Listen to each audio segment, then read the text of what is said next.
Parece que tienen una ideología los secuestradores de Diego.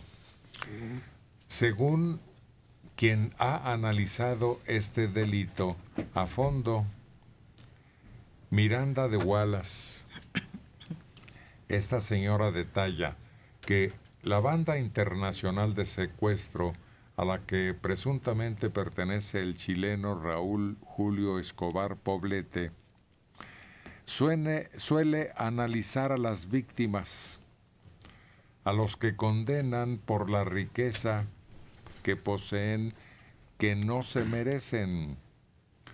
Hacen minijuicios a las víctimas de alto impacto porque casi todos son guerrilleros, gente que está contra el sistema. Además, prácticamente los hacen que reconozcan que tienen una gran riqueza y no son dignos de ella, o que la han tenido de manera abusiva por sus relaciones. Les hacen sentir que no son dignos de tener esa riqueza. Recordemos que este tipo de personas son muy resentidos socialmente. Para ellos, el hecho de que alguien tenga tanto es indignante. Por eso los secuestradores siempre dicen: dame mi dinero, porque ellos sienten que son más dueños del dinero que los demás. Pues es la presidenta de la organización Alto al Secuestro. Hace más de 10 años que viene operando por un secuestro sufrido en su familia de esta manera y se ha vuelto experta. Qué chistoso, ¿no? Dame el dinero porque tú no lo mereces, yo sí. No, quién sabe en qué lo emplearían, porque no son señalados como gente del jet. No set. tiene consecuencia social sus secuestros.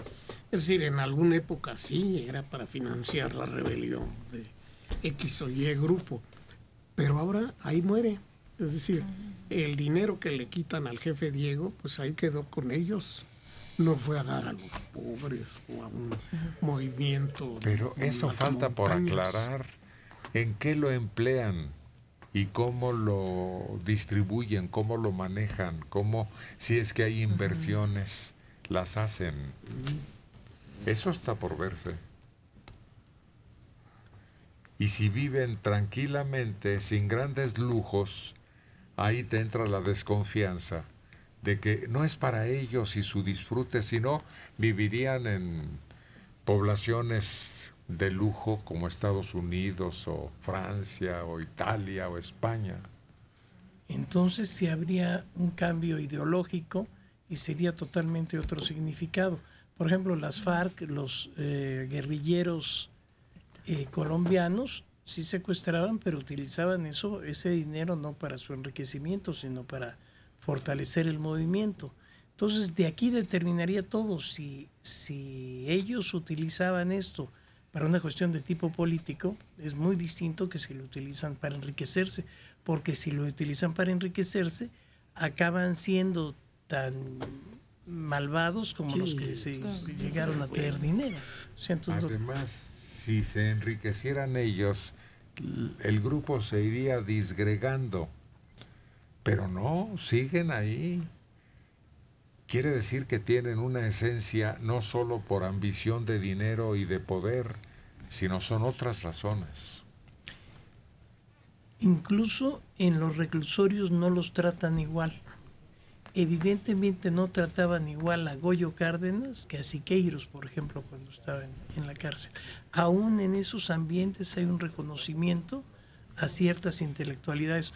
A uno de los que lo respetaban mucho era, por ejemplo, a Ramón Mercader del Río, que estudió ingeniería y abogacía dentro de la cárcel. Todo el sistema de electricidad de Lecumberri era hecho por Ramón Mercader, y los presos le tenían cierto reconocimiento porque lo consideraban que no era un homicida común, era un homicida político con una causa política, adecuada o no, certera o no, pero era un homicida político.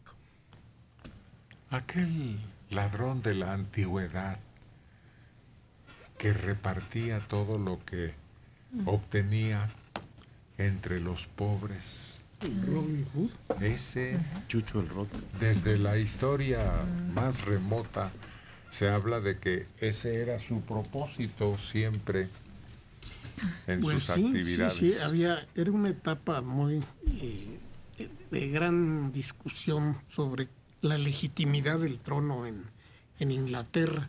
Y al parecer, al padre de Robin Hood, que era la familia Locksley, les habían quitado sus propiedades. Los normandos, que era la dinastía reinante, le quitó a los sajones el poder y sus propiedades.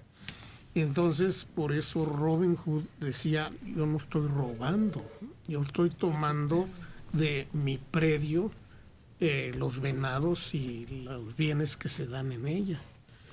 Que por cierto, ahí tiene una ideología totalmente inadecuada. Robin Hood es partidario de Ricardo Corazón de León, que fue un individuo muy cruel, que mataba igual mujeres que niños. Sí. Y en cambio está en contra de Juan Sin Tierra, que es el primero que hace una constitución en el mundo. El primero que hace la primera constitución que se acaba de cumplir mucho tiempo, es que acaban de cumplir que 1800 años de la primera constitución, es la constitución de Juan Sin Tierra, del enemigo de Robin Hood. Él era más demócrata que Ricardo Corazón Pues, de León. no fue por voluntad propia que él firmó la Carta Magna, sino obligado por los varones, es decir, y no era a favor del pueblo, a favor de los no, varones. era a favor de los señores feudales, y la firman en una isla del Támesis, Runímede. Pero había una rebelión en contra, entonces para calmarla le cede esos privilegios. Pero él era también un maleta. Sí, mira, Ricardo Corazón de León era muy valiente y triunfaba en batallas, pero Juan Sin Tierra no ganó una sola batalla. Pongamos que Robin Hood fue en gran parte legendario y no era el archienemigo de Juan Sin Tierra, pero sí, Juan perdió buena parte de los terrenos que tenían en Francia los ingleses. Más recientemente, los que se reunían en bandas y asaltaban bancos en Estados Unidos, y Bonnie and Clyde, por ejemplo, eran vengadores sociales de una situación que estaba sufriendo la población fregada en Estados Unidos. Y es que era la práctica de que los bancos, si tenías una deuda y no la pagabas, te quitaban la tierra. La tierra no estaba garantizada, la propiedad. Entonces iban acumulando numerosas granjas que quedaban inactivas además. Y entonces, por eso tuvieron tanto éxito Bonnie and Clyde, Ametralladora Kelly, Pretty Boy Floyd, Babyface Nelson, Lex Moran y muchos otros.